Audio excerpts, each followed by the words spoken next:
afternoon, everyone. Earlier this year, Toll Group revealed that Japan Post had made an official takeover offer to buy out the company. Toll Group is Australia's largest transportation and logistics company, employing over 40,000 people in 55 different countries. In recent years, however, it hasn't been doing so well. Since peaking in June 2007, the share price has steadily declined as its attempts at expansion into the Asian market have not been as successful as they initially hoped. The Australian Financial Review published a story on the evening of February 17th, suggesting the takeover by Japan Post was being offered, and on February 18th, the news had been made official by both Toll and Japan Post. The key objective of investor relations is to reduce share price volatility, which is something Toll had been struggling with for the better part of a decade.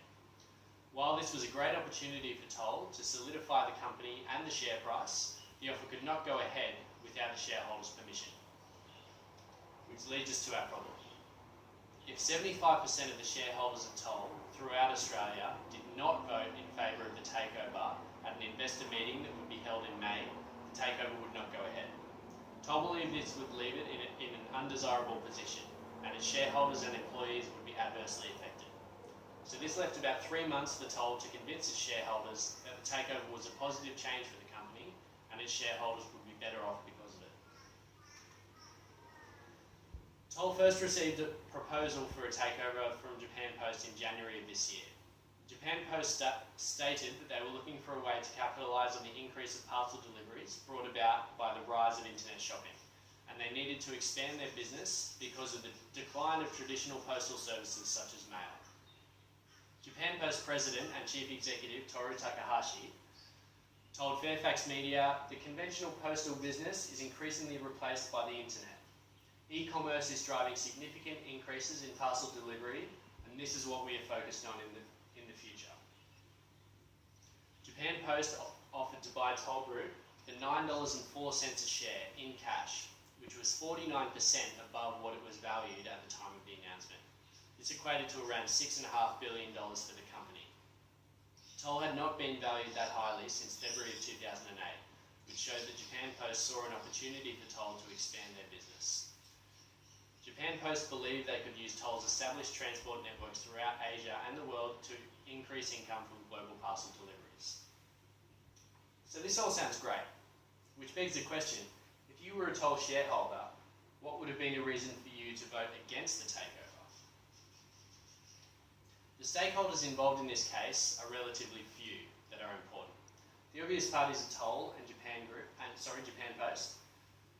There's also the Toll Group's employees, the media, the general public, because anyone can buy shares in Toll, and most importantly, Toll Group's shareholders. So Toll used a number of decision-making processes to come to this course of action. Firstly, the fact that this was a national issue meant whatever they chose to do had to reach a national audience. Toll also appeared to use working theory to influence their decision. Agenda setting can be seen with the use of mass media to promote their message. On the 17th and 18th of February, many news outlets throughout Australia were reporting on the takeover, including the ABC, the Sydney Morning Herald and the Financial Review.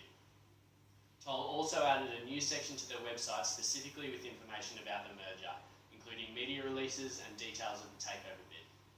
Framing was used in all of these articles so that they were positively spun to promote the takeover as a good thing for Toll, with quotes from executives of both Toll and Japan Post explaining how it would benefit Toll, and mentions of how it was likely that all Toll employees would keep their jobs. Diffusion of innovations was also used as Toll employed opinion leaders to support their message. I believe it correctly identified opinion leaders in the Toll board and the founder of Toll, who all publicly and unanimously recommended that shareholders support the acquisition.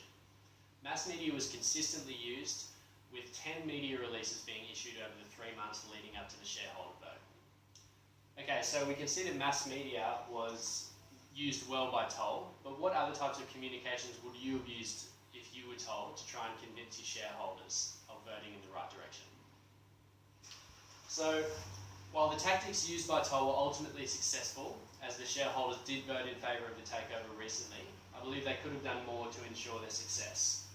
I believe situational theory could have been put to good use to really make the Toll shareholders feel like they made a difference and their efforts were worthwhile. Overall, however, I believe both Toll and Japan Post's handling of the situation was admirable. The opportunity was seized and the problem was overcome.